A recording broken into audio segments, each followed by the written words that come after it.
ছাত্র খুন বনানীতে অভিযোগ উঠেছে বৈষম্য বিরোধী ছাত্র আন্দোলনের বিরুদ্ধে। এই সেই বৈষম্য বিরোধী ছাত্র আন্দোলন যাদের ডাকেই শুরু হয়েছিল দেশের সবচেয়ে বড় ছাত্র জাগরণ, যারা ছিল ফ্যাসিজম বিরোধী প্রতিরোধের প্রতীক। কিন্তু বর্তমান খবর বলছে অন্য কথা। গত 19 এপ্রিল বনানীতে ছুরির আঘাতে নিহত হন প্রাইম এশিয়া বিশ্ববিদ্যালয়ের শিক্ষার্থী পারভেজ, যিনি কিনা ছাত্র দলেরও কর্মী ছিলেন। ছাত্র দলের অভিযোগ, হত্যাকাণ্ডের সঙ্গে জড়িত বৈষম্য বিরোধী ছাত্র আন্দোলনের কর্মীরা। একটা মহল চাই 5 বছর ডক্টর মোহাম্মদ ইউনূসের সরকারকে দেখতে চায়। তারা কারা?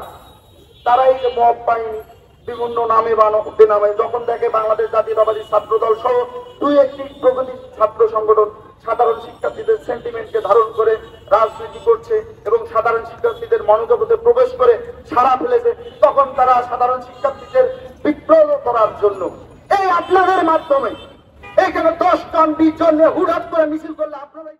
এদিকে হত্যাকাণ্ডে অভিযুক্ত 3 জনকে ইতিমধ্যে গ্রেফতার করেছে পুলিশ। মাত্র 9 মাস আগের কথা, কোটা সংস্কারের দাবিতে রাজপথ কাঁপিয়েছিল বৈষম্য বিরোধী ছাত্র আন্দোলন। জনগণ, ছাত্র সমাজ সবার আশা ছিল এই আন্দোলনের ওপর। স্বৈরশাসকের পতনের পেছনে ছিল এদেরই কণ্ঠস্বর, কিন্তু সেই আন্দোলনের ছায়া এখন আতঙ্কে পরিণত হয়েছে। গত 1 মাসেই 7টি হামলার ঘটনা ঘটেছে। 16 মার্চ কুষ্টিয়ায়, যেখানে 15 জন আহত হয়েছে। 24 মার্চ হাতিয়া, যেখানে বিএনপির নেতাকর্মীরা হান্নান মাসুদের উপর হামলা করেছে। 9 এপ্রিল রূপগঞ্জ, জমি জমা নিয়ে হামলা। 11 এপ্রিল চট্টগ্রাম, রাজনৈতিক শত্রুতা। 14 এপ্রিল মিরপুর, স্থানীয় বিরোধ। 15 এপ্রিল রামু, জুয়া বন্ধ করতে বলায় হামলা। 17 এপ্রিল চট্টগ্রাম কলেজ, 3 দফা হামলা। তবে এই 7টিতেই কিন্তু ভিকটিম বৈষম্য বিরোধী ছাত্র আন্দোলনের নেতাকর্মীরা।